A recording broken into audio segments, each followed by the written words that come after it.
Hello, everybody. Welcome back to Flavors of Ruby, where we make the most delicious meals, but in the most simplest form. For today, I'm gonna share with you how I make my cabbage and corned beef stew. This, I believe, is not your regular method, so please stick around, and I hope you get to learn something new, simple, and healthy. So let's get started. For my ingredients, I have my sliced cabbage, my sliced red and green bell peppers, and sliced onion. I also have my diced tomatoes, chopped habanero, grated fresh ginger and garlic, my better than bouillon paste, oil, corned beef, salt, and adobo.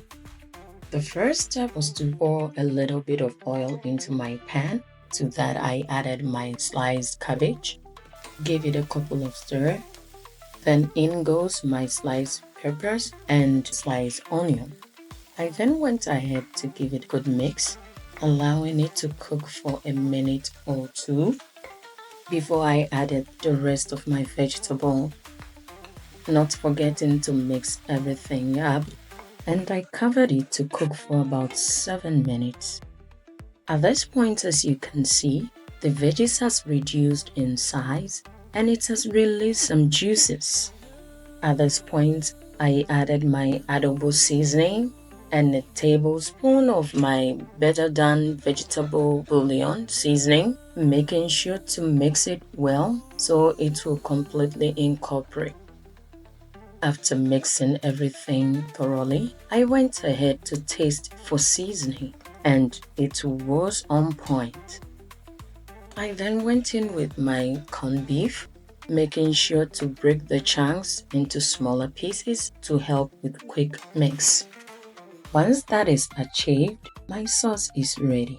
Please note that I wanted to retain a good amount of the juice, and also I didn't want the veggies to be completely soft. But if you don't want much juice around your sauce, you can leave it on fire for quite a little bit more time, or until the juice around it has reduced to the amount that you want.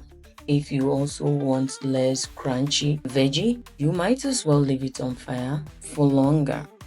You can add different types of veggies. For me, I opted to go for these 3 or 4 vegetables, but you can add carrot or whatever veggie you want to add to this. If you're a lover of egg, at the point that you put in the corned beef, you can crack in a couple of eggs as well. I hope you've enjoyed this video just as much as I've done, and I hope to see you in my next video.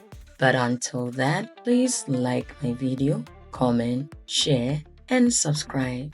Until I see you again, have a wonderful day. Bye.